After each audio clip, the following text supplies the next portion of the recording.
आज हम लोग आए हैं यूपी के शाहजहांपुर में, जहां पे लाथर ग्रीन एनर्जी का सीबीजी प्लांट लग चुका है, जिसका टेक्निकल पार्टनर बायोफिक्स प्राइवेट लिमिटेड है। तो आज हमारे साथ जुड़े हुए हैं sir Lather green energy private limited के ओनर मिस्टर धर्मेंद्र लाथर जी। सर, सबसे पहले तो आपको बहुत बहुत बधाई कि आपका प्लांट पूरी तरीके से कमीशनिंग में हो चुका है और अब HPCL को गैस जाने के लिए रेडी है। तो सर, जो 2018 में आपने विज़न देखा था, तो आपका उस टाइम से लेके अब तक का सफ़र कैसा रहा, क्या एक्सपीरियंस रहा सर आपका? मैं धर्मेंद्र सिंह लाथर, लाथर ग्रीन एनर्जी का मैनेजिंग डायरेक्टर। जैसा कि आपने मुझसे पूछा, 2018 में एक विज़न लेके चल रहा था, जिसपे मैंने जो स्टडी है 2014-15 से शुरू की। फिर जब 2018 में मैं इस नतीजे पर पहुंचा कि मुझे एक अच्छी जगह चाहिए जहाँ की मैं इस प्लांट को इस्टेब्लिश कर पाऊँ, तो उत्तर प्रदेश मुझे एक ऐसा प्रदेश मिला जिसमें मुझे वो पूर्ण सारी चीज़ें मुझे मिल रही थी, क्योंकि एक प्लांट चलाने के लिए मुझे चाहिए थी। तो हमने डिसाइड किया कि हम उत्तर प्रदेश से अपना काम शुरू करें। और जब हमने सोचना शुरू किया, उस बीच में कोविड 2020 से प्रभाव में था और 2022 तक प्रभाव में रहा। फिर 2022 में पॉलिसीज़ में भी चेंजेस आए। उत्तर प्रदेश की जो यूपी नेडा है, उन्होंने हमें, क्योंकि मेरा उनसे भी संपर्क चल रहा था, तो उन्होंने मुझे बोला कि आप आ जाइए, हम नई पॉलिसी के साथ में हम आए। फिर हमने अपनी कंपनी रजिस्टर करी 2022 में। 2022 में रजिस्टर करने के बाद में फिर हमने काम करना शुरू किया। शुरू का अनुभव थोड़ा, क्योंकि जो CBG है, नो डाउट ये आज से करीब, अगर इसका इतिहास देखा जाए तो बहुत पुराना है, पर टेक्नोलॉजी पे हिंदुस्तान में बहुत ज़्यादा काम नहीं हो रहा था जी। तो हमने शुरुआत करी जब, तो थोड़ा हमें अनुभव जो खट्टा मीठा सा रहा, फिर भी हमने हिम्मत नहीं छोड़ी। फिर हमने उसमें बदलाव लेके आए और बायोफिक्स को हमने डिसाइड किया कि बायोफिक्स के साथ में हमें जाना है, और बायोफिक्स के साथ हमने एग्रीमेंट किया और हम आगे बढ़े। 2023 से हमने इस पर काम करना शुरू किया और 2023 ख़त्म होते होते 2024 से लगभग हमने बायोफिक्स ने इसकी जवाबदारी ली और हमने उस पर काम करना स्टार्ट किया। 2024 के बाद में आज हम 1.5 साल में इस प्लांट को पूरी तरह से सक्सेसफुली कमीशन कर लिया है हमने बीच में, क्योंकि ये एक प्लांट ऐसा प्लांट है जो सेल्फ सस्टेनेबल है। यहाँ बाहर से हमने किसी तरह की कोई बिजली नहीं ली है, क्योंकि कोई भी प्लांट चलता है तो उसको बिजली की आवश्यकता, इलेक्ट्रिसिटी सबसे बड़ा सोर्स है, वो हमारे पास में नहीं होने के बाद में हमें चैलेंजेस रहे। बट हमने अपना मन बना लिया कि नहीं, हम एक ऐसा प्लांट बनाएंगे जहां हम अपनी बिजली भी पैदा करेंगे, हम गैस भी प्रोड्यूस करके गैस सेल भी करेंगे और ऑर्गेनिक फर्टिलाइज़र में भी हम काम करेंगे। इसी मिशन के साथ हम आगे बढ़े और यहाँ तक हम पहुँच गए और अब हम सक्सेसफुली हम कह सकते हैं कि ये, हाँ, हम आगे कॉमर्शियल एक्टिविटीज़ के लिए पूरी तरह से तैयार हैं। इसमें बायोफिक्स ने बहुत अच्छा अपना काम का योगदान दिखाया, जो रिस्पॉन्सिबिलिटी थी उनकी, उन्होंने उसको निभाया। और मैं आगे भी उम्मीद करता हूँ कि बायोफिक्स अपना काम, उनकी जो कमिटमेंट है हमारे साथ में, उसको पूरी तरह से निभाएं। जी ज़रूर, बायोफिक्स प्राइवेट लिमिटेड हमेशा सर आपके साथ रहेगी, इस प्लांट को पूरी तरीके से सक्सेस करके देगी। और साथ ही साथ सर, पुनः आपको बहुत बहुत बधाई है, कॉन्ग्रेचुलेशन। तो सर, मैं दूसरा सवाल था मेरा, जब आपका प्लांट अंडर कंस्ट्रक्शन में आया, जब बायोफिक्स ने प्लांट बनाना शुरू किया, तो फिर आपको क्या क्या चैलेंजेस आए और आपने उसको किस तरीके से मैनेज किया? देखिए, मैं इसको लेकर, मैं बायोफिक्स से मेरी 1-2 बार इस विषय में बात भी हुई है। बायोफिक्स को मैंने बोला कि जो इसका एक इनिशियली हमने एक डिसाइड किया था कि हम इतने दिन में ये प्रोजेक्ट कंप्लीट कर लेंगे। वहाँ टाइमलाइन जो है, मेरा जो अनुभव है उसको कम से कम 12 से 14 महीने कमिटमेंट के हिसाब से रखें, क्योंकि अगर आप किसी को बोलेंगे कि 6-8 महीने, तो 6-8 महीने, क्योंकि इसके अंदर सिर्फ कंस्ट्रक्शन, मैकेनिकल और इलेक्ट्रिकल या उससे और संबंधित चीज़ें जो हैं वो तो है ही हैं, बट और भी बहुत सारे फैक्टर्स हैं, जैसे कि हमें लाइजनिंग करके लाइसेंसेस एनओसीज जो कलेक्ट करने होते जितने भी हैं, licenses ठीक है, उसमें भी हमें एक प्रोसेस में टाइम लगता है जी। ठीक है, वो भी एक बहुत बड़ा फैक्टर है, क्योंकि उसके बिना भी आप आगे अपने प्रोसेस को आगे कंटिन्यू नहीं रख सकते। ठीक है, तो ये एक मेरा एक चैलेंज मेरे को जो अनुभव हुआ कि डॉक्यूमेंटेशन पार्ट जो है वो वहाँ पे कुछ जगह पे मुझे चैलेंजेस फेस करने पड़े, बट हमने वो अचीव किया। ठीक है, विद द हेल्प ऑफ बायोफिक्स ने मेरी मदद करी, हम वो चीज़ कर पाए। उसके लिए मैं थैंक यू सो मच कि आपने उसमें भी मेरी मदद की। अच्छा सर, तीसरा क्वेश्चन मेरा ये था, सर आपका विज़न क्या है इस प्लांट को लेकर?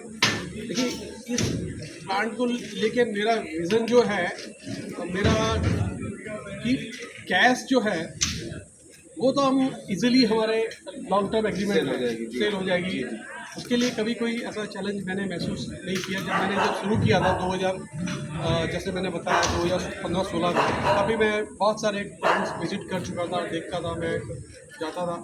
तो एक ही सबसे बड़ा चैलेंज जो मुझे लोगों ने अपने जो प्लांट रन कर रहे थे ऑनर्स, उन्होंने बताया कि सॉलिड और लिक्विड फर्टिलाइज़र जो है, स्पेशली लिक्विड फर्टिलाइज़र को आपको ध्यान में रखते हुए ही प्लांट की लोकेशन, ठीक है, वो देखना है कि आप इजीली उसको मैनेज कर सकें। तो हमने आज ही अपने उद्घाटन समारोह में ये चीज़ बोली भी कि हम अपने किसानों को 31 मार्च तक 2026 तक Free of cost। Liquid fertiliser जो है वो हम फ्री ऑफ कॉस्ट देंगे। उससे क्या होगा कि एक जो किसान है उनका हमारे प्रति जो विश्वास है, वो विश्वास बढ़ेगा। तो विश्वास बढ़ेगा तो फिर आगे उसका भविष्य अपने आप तय हो जाएगा। अच्छा सर, जो हमारे यूरिया डाई होते हैं उससे हमारा जो ऑर्गेनिक फर्टिलाइजर है वो कैसे डिफरेंस है, इस पर आपकी क्या राय है? देखिए, मैं उसमें ऑर्गेनिक और इनऑर्गेनिक की बात अगर आप कर रहे हैं, तो मैंने जो अपनी जो स्टडी है उसमें मुझे ऐसा कोई मेजर डिफरेंस नहीं दिख रहा कि अगर हम इनऑर्गेनिक से ऑर्गेनिक में जाते हैं, उल्टा बेनिफिट ज़्यादा दिख रहे हैं। इनऑर्गेनिक में क्या है कि सबको लग रहा है, जो किसान हैं उनको अभी तक ऑर्गेनिक फर्टिलाइज़र के बारे में ज़्यादा मालूम नहीं है, या उनके पास में वो चीज़ उपलब्ध नहीं है जी उतनी मात्रा में जितनी चाहिए। जैसे कि आज हमारे वित्त मंत्री जी सुरेश कुमार खन्ना जी ने भी बताया कि हमारी इतनी बड़ी रिक्वायरमेंट है और हम उसको फुलफिल कर लेते हैं, तो जो खाद को लेके जो चैलेंजेस आ रहे हैं वो कम हो जाते हैं। लोगों की सोच बदलनी है, उससे हमारे बहुत सारी चीज़ों में बदलाव आ जाएगा जी।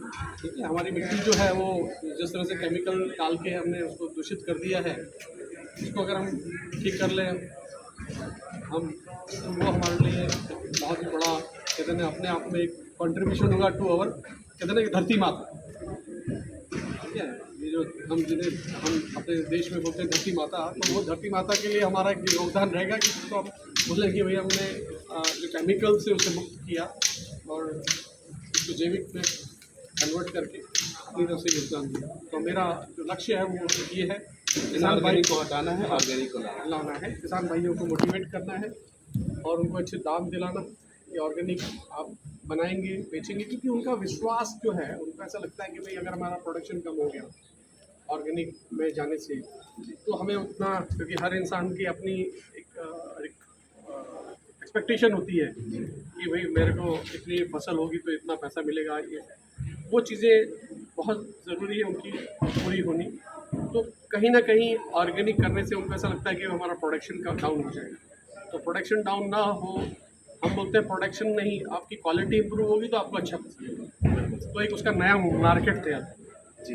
तो हमारी सोच उस बहुत अच्छा लगा सर बात करके। सर एक क्वेश्चन और था, अगर सर जो भी इन्वेस्टर इस फील्ड में आना चाहते हैं या जो सीबीजी प्लांट लगाने का प्लान कर रहे हैं, तो उनको क्या क्या और किस किस बातों का ध्यान में रख के इस सीबीजी प्लान करना चाहिए कि हमें रॉ मटेरियल का या फिर किसी और चीज़ का क्या क्या चीज़ें ध्यान में बेसिकली रखना चाहिए कि सीबीजी प्लांट हमारा सक्सेसफुल लग जाए और वो ऑपरेट भी हो जाए काफ़ी लंबे समय के लिए? देखिए, इस पर जो मेरा मेरी समझ है, मैंने बताया कि मैं काफ़ी लंबे समय से इस पे काम कर रहा हूँ।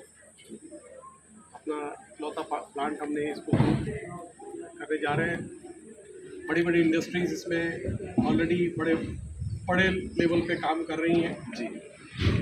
यहाँ पे 100 प्लांट डाले जा रहे हैं, 150 प्लांट डाले जा रहे हैं, अपनी अपनी कैपेसिटी अनुसार।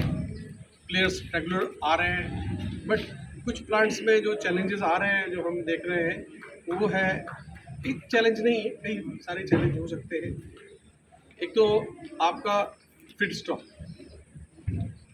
स्टॉक आज हो सकता है कि सबको ऐसा लग रहा है कि भाई फीड स्टॉक ईजिली अवेलेबल है, ठीक है, तो आपको एक दिन प्लांट या 1 साल या 2 साल 3 साल नहीं चलेगा। इस प्लांट को आपको लंबे समय तक चलाना है, तो उसके लिए आपके पास एक प्रॉपर सर्वे होना चाहिए। आसपास का जो ज्योग्राफी है हमारे पास में, उसके प्रॉपर डाटा होने चाहिए कि भाई यहाँ पे क्या क्या फीड स्टॉक अवेलेबल है, ये फीड स्टॉक से मैं क्या आउटपुट निकाल सकता हूँ, कितने टाइम तक मैं सस्टेन कर सकता हूँ उसको, ठीक है। बेशक इसमें आप आजकल मल्टी फीडिंग होने के बावजूद भी आपको इन सब बातों का पूरा ध्यान रखना है। मतलब ये कहना चाहते हैं कि फीड स्टॉक लंबे समय के लिए पहले से आपको प्लान करना है, और आपके पास में अगर वो चीज़ है तो आप काफ़ी आसानी से चीज़ें अचीव कर सकते हैं। दूसरा, आपके पास में सिर्फ टेक्निकल पार्टनर होना चाहिए। टेक्निकल पार्टनर एक अच्छा होना चाहिए जो अपने कमिटमेंट के साथ में आपको डिलीवर कर सके। और तीसरा कि जैसा हमने पहले भी बोला कि ऐसा क्षेत्र हो जहाँ पर आपको लिक्विड और सॉलिड फर्टिलाइज़र, क्योंकि सिर्फ सीबीजी गैस सेल करने से या बायो सीएनजी गैस सेल करने से आपका प्लांट जो है उसकी वायबिलिटी अचीव कर लेगा, पर बहुत लंबा समय लगेगा। तो आपको उस पर काम करना है, आपको फर्टिलाइज़र सेल करना है, आपका ऑर्गेनिक मैन्योर, तो ही आप ये टारगेट को जल्द से जल्द अचीव कर पाएंगे। ओके। तो सर, आपका अभी क्या है कि आपका जो टेक्निकल पार्टनर है वो है बायोफिक्स प्राइवेट लिमिटेड। तो बायोफिक्स प्राइवेट लिमिटेड के बारे में आप क्या कहना चाहेंगे सर? यहाँ का स्टाफ कैसा है, यहाँ के लोग कैसे हैं सर? मतलब कि चाहे वो टेक्निकल स्टाफ हो, चाहे वो यहाँ पे सिविल कॉन्ट्रैक्टर हो, या फिर हमारे founder mister Vikas Mishra, Sunil Mahapatra and Anil Mahapatra ji, जो कि उन्होंने पूरा प्लांट बना के रेडी कर दिया। तो उस बारे में आप क्या कहना चाहेंगे इस पूरे बायोफिक्स प्राइवेट लिमिटेड? देखिए, ओवरऑल तो मेरा एक्सपीरियंस अच्छा रहा, तभी ये संभव हो पाया कि आज हम इसको इनॉग्रेट कर रहे हैं अच्छे ढंग से जी। सब ने अपना कंट्रीब्यूशन दिया। मेरी इनिशियली जब हमने एग्रीमेंट किया